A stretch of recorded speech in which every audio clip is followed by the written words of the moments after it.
Hello team, welcome to another ATP Geopolitics video with myself, Jonathan MS Pitts. This is Ukraine War News Update, first part thereof for the 27th of April 2024. I have a very busy day, very busy weekend. So my second and third and any other videos today are likely not going to be for a very long time. I am out for the entire day, up to several places including London, then having to come back down. And so yeah, apologies for that. Real life gets in the way. But we'll do our first news piece today. We'll start where we normally start. Ukrainian general staff figures for the Russian losses for the day before. All the usual caveats apply. You can find those caveats in the description below. As you can see, we have very high personnel losses for the Russians, 1,124. And that does coincide with what reporting from Ukraine was reporting on their video this morning, that the Ukrainians are hitting Russian troop accumulations and logistics like trucks of troops taking those troops to Ocheretny or Okretina. I don't know, it's pronounced in different ways. That's north of Avdiivka. And on the way from, I think, Krasnohorivka area to the northern Avdiivka area. So there are claims of troop accumulations being hit in sort of barracks or billeted, as well as on the move. And so that could feed into that much larger number today of 1,124 troops lost by the Russians. We have 6 tanks, 14 APVs, nothing particularly unusual. Fairly average numbers there, or slightly below average. And then 38 artillery systems, that's fairly heavy on that front. 3 anti-aircraft warfare systems, that's a high number. Of course, it depends what type of systems they are. 35 vehicles and fuel tanks, and 6 pieces of special equipment. So fairly good day in a couple of those categories, and otherwise fairly average. We don't have an Andrew Perpetua loss list today, so, or at least not yet, so I can't dip into that to give some kind of rationale for these numbers, for justification for these numbers. But nonetheless, it is par for the course at the moment, and also just an uptick considering those particular hits that RFU was talking about. Right, Anton Gerashchenko here and many others yesterday were reporting on a Ka-32 multi-purpose helicopter being destroyed at Ostafyevo International Airfield in Moscow. This is owned, I think, by the MOD, the airfield, but International Airfield in Moscow. And there is video footage of this being attacked by partisans of some description, sabotage. So Ukrainian media outlet NV claimed, citing sources in the main intelligence directorate of the Ministry of Defense of Ukraine, reportedly it belonged to the Russian Defense Ministry, the helicopter. I thought the airport does as well, but I could be wrong. Source noted that the helicopter was used to provide air support to Russian occupation army, in particular to meet logistical needs and evacuation operations. And here you can see there's some fire just inside it. This is, I think, in slow motion. Of course, naturally, you know, some weekend music for you, bit of disco. There you go. You can see someone around there, and then getting down from the helicopter in slow motion. Then it goes up in more serious flames. So I think someone popping something inside the cockpit there, as he says. Here, update. Ukrainian Defense Intelligence published a video of the helicopter being destroyed. So that is that's interesting that they can operate so well right in Moscow, pretty much. Okay, newest Russian radar called a Podlyot, worth about $5 million, was successfully hit by Ukrainian Defense Intelligence and warriors of the 15th Separate Brigade, says Anton Gerashchenko again. Successful fire damage was inflicted on the antenna feeder installation and the diesel station that fed the complex. The Podlyot radar station is a relatively new Russian development. It supplies the Russian army, and that started in 2015. This system was used by Russia to detect and transmit target coordinates to Russian S-300 and S-400 anti-aircraft missile systems. So that's a very important component of Russia's air defense. And there are these rumors, and it seems to be, I think, verified somewhat by open source intelligence, that the Ukrainians are very much targeting air defense ahead of F-16s coming into play relatively soon. Explosions here, Russia on fire, and fire at the shopping market in Stavropol region. People run for cover in Nevenomysk as something ignited during the fire in the stalls. No injuries reported. Pretty substantial though, and a bit of an explosion going on there. So again, Russia seems to be very vulnerable to fires these days. Right. It was, as was kind of expected, you knew something was brewing on both sides of the border. Ukraine has attacked into Russia, and Russia has very much attacked into Ukraine. 21 out of 34 air targets were destroyed. This is challenging for Ukraine because those statistics, when you're talking about missiles, these aren't drones. You've got 13 missiles getting through air defenses. That is super challenging. So 6 out of 9 KH-101, KH-555 missiles were shot down. 8 out of 9 KH-59 and 69s. 1 out of 2 Iskander Ks. 6 out of 8 calibers. 0 out of 4 Kinjals were shot down. So these are the hypersonic ballistic missiles. And 0 out of 2 S-300s. Those are the ballistic surface-to-air missiles used in a secondary ground attack mode. So, 6 of those misses were 0% miss on those two types of missile. And then you had varying results on the other missiles. This is, as I say, particularly challenging. When you've got 4 hypersonic missiles with that speed that they have, they're going to have an awful lot of kinetic impact on their targets. And it appears that damage to energy infrastructure facilities has been recorded. Now, there's not too much detail coming out about this, but Russia has hit 4 thermal power plants, and the equipment at the enterprises was seriously damaged. Unfortunately, there are victims, according to DTEC, who is the one of the private energy concerns in Ukraine. So, although there's not a crazy amount of detail coming out yet, this is undoubtedly going to be challenging for the Ukrainians. This is the route of the Russian missiles, so it appears that some of those went straight to Lviv. Lviv was very much targeted. Some cruise missiles hit there, but also these that looks like Kinjals. I think that's what that says. So we've got they are caliber. I think this is caliber, possibly fired off. So interesting that we've not had calibers fired from the Black Sea, as far as I'm aware, for some time. Then yesterday there were claims that 2 submarines, I think, were out in the Black Sea from Novorossiysk, which is something that hasn't happened for a long time. And lo and behold, a number of caliber cruise missiles appear to have come from the Black Sea. So that is interesting. There's a change of behavior there. Black Sea Fleet might be back in business in trying to wreak havoc on Ukraine. And so the Ukrainians will be wanting to do something about that. Whether there will be hits on Novorossiysk, I don't know. You've got this claim that the Neptune missile can fire 1,000 kilometers now. How many of them do they have, etc., etc. Anyway, variety of missiles, but it seems like Lviv in the west was the main target. So, as Tim White says, yesterday evening I reported an explosion in Ivano-Frankivsk when Russia launched their Kinjal missiles. We now know the hypersonic rockets hit Lviv, and Dnipro was also hit with missiles. In all 3 cities, the energy sector was targeted. So it's likely that Dnipro, which is not... Yeah, there's one there actually. But it could well be that Dnipro was also the place hit with S-300s from much closer to the front line. What else does Tim White say? So Russia hit 4 thermal power plants, 2 in the Lviv region, 1 each in Ivano-Frankivsk and Dnipropetrovsk regions. These photos from the latter showing damage to nearby residential buildings. DTEC says equipment was seriously damaged. The plant in Ivano-Frankivsk was completely burned down. So that is not good news. That's really going to hurt the Ukrainians. Lviv region was hit with 2 hypersonic missiles. The Kinjal or daggers struck energy plants in Stryyi and Chervonorad. 2 employees were injured. No photos yet, but no power outages, with the region's critical system said to be working normally. So good news in the west.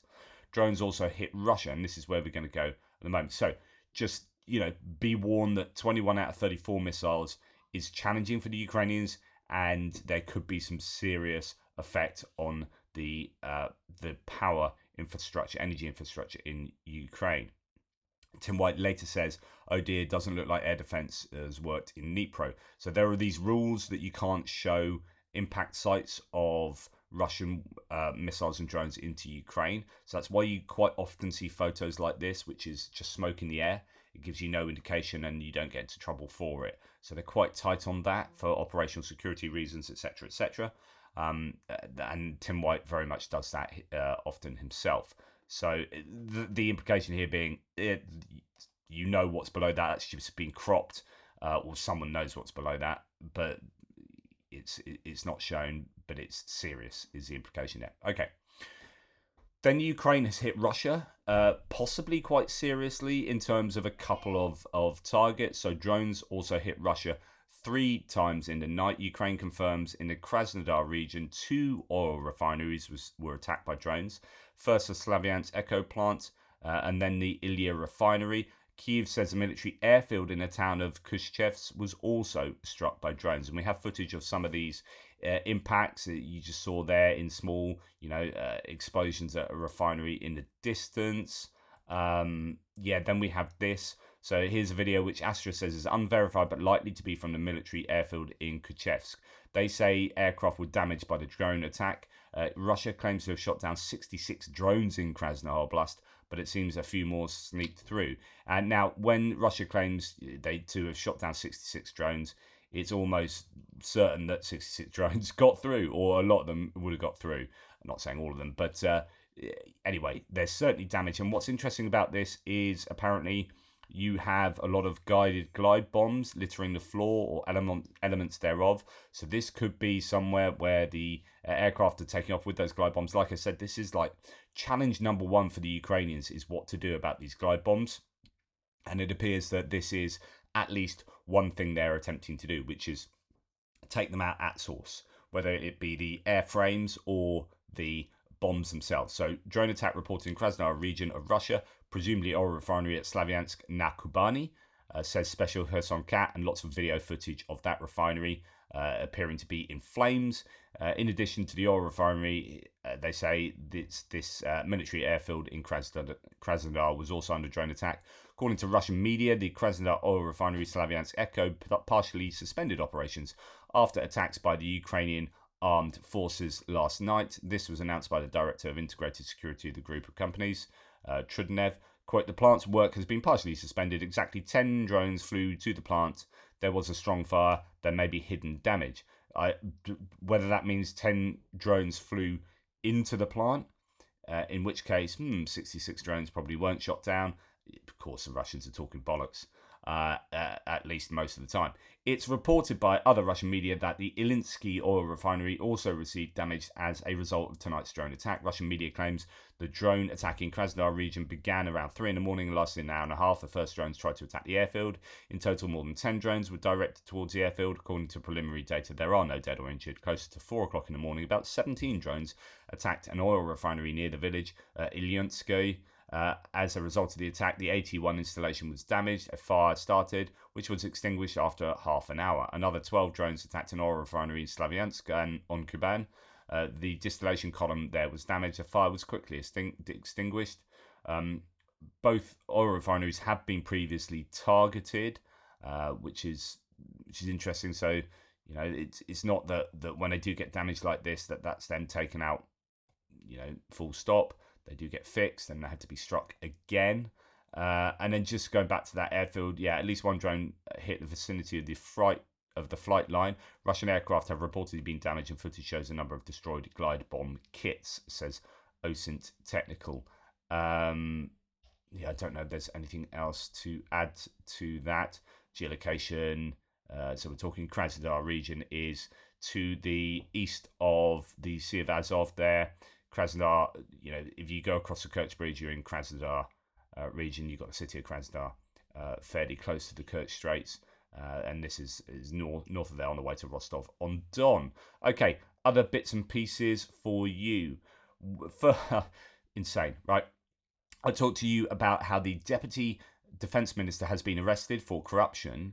And the thing is, what most people say is everyone in Russia is corrupt in these positions, right? No one is not corrupt. And so therefore, when someone gets arrested for corruption, it's not because of corruption, because you could literally arrest anyone.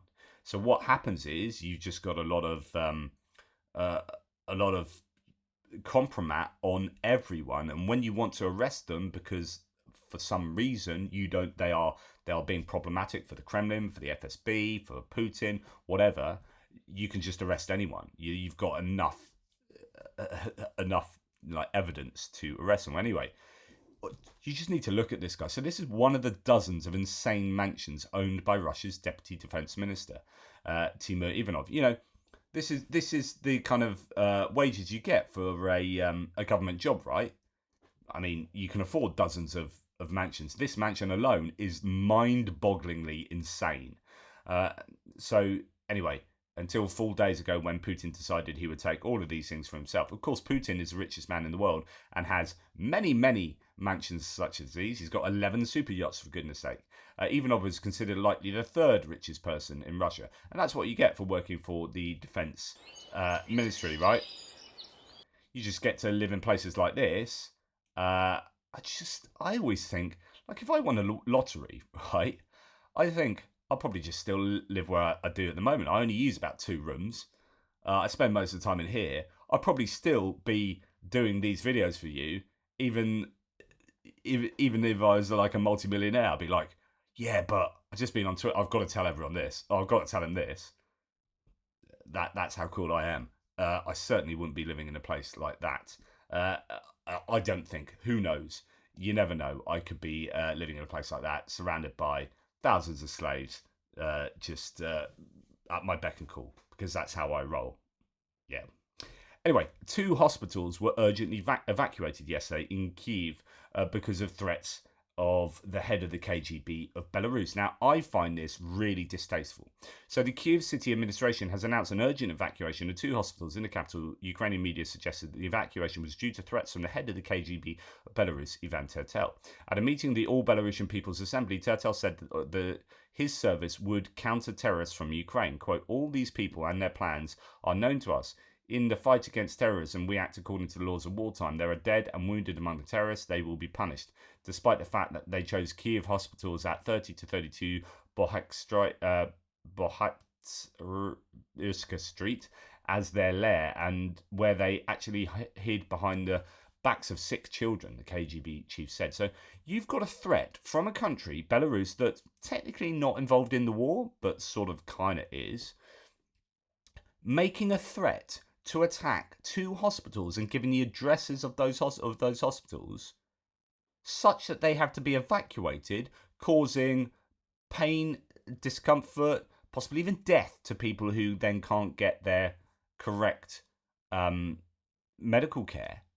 Like, their secret services in Belarus are saying this. Belarus should be hit hard by the international community. This is absolutely disgusting.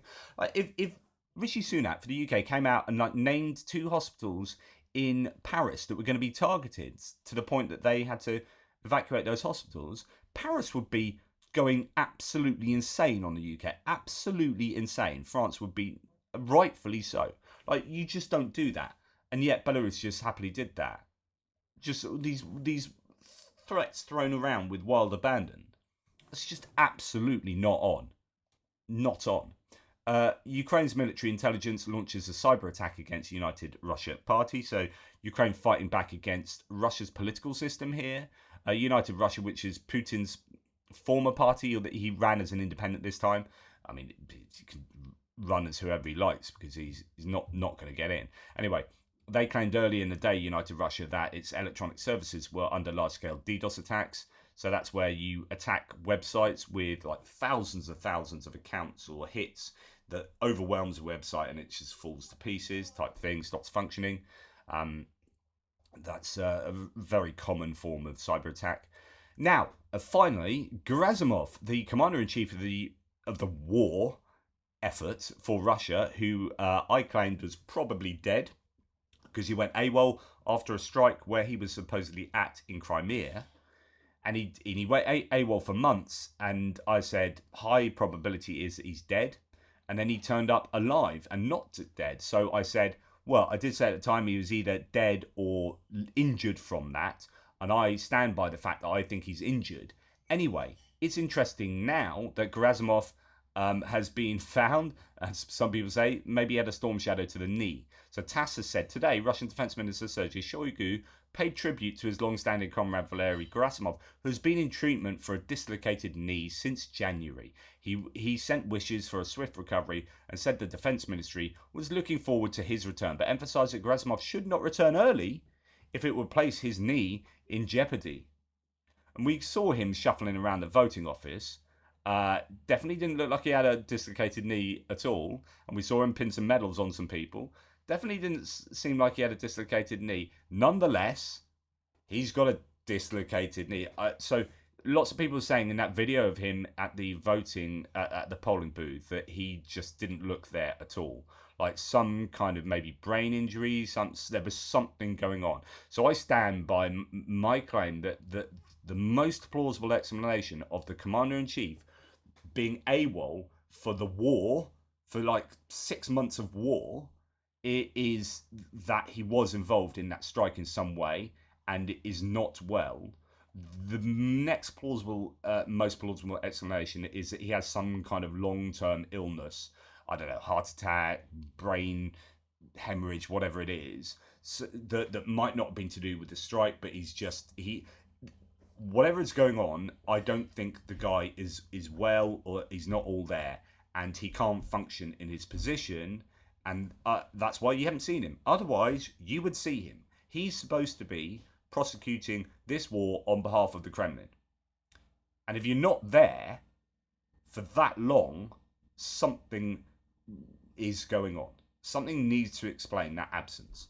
Anyway, it's certainly not a dislocated knee. I'll put my mortgage on that. He ain't got a dislocated knee.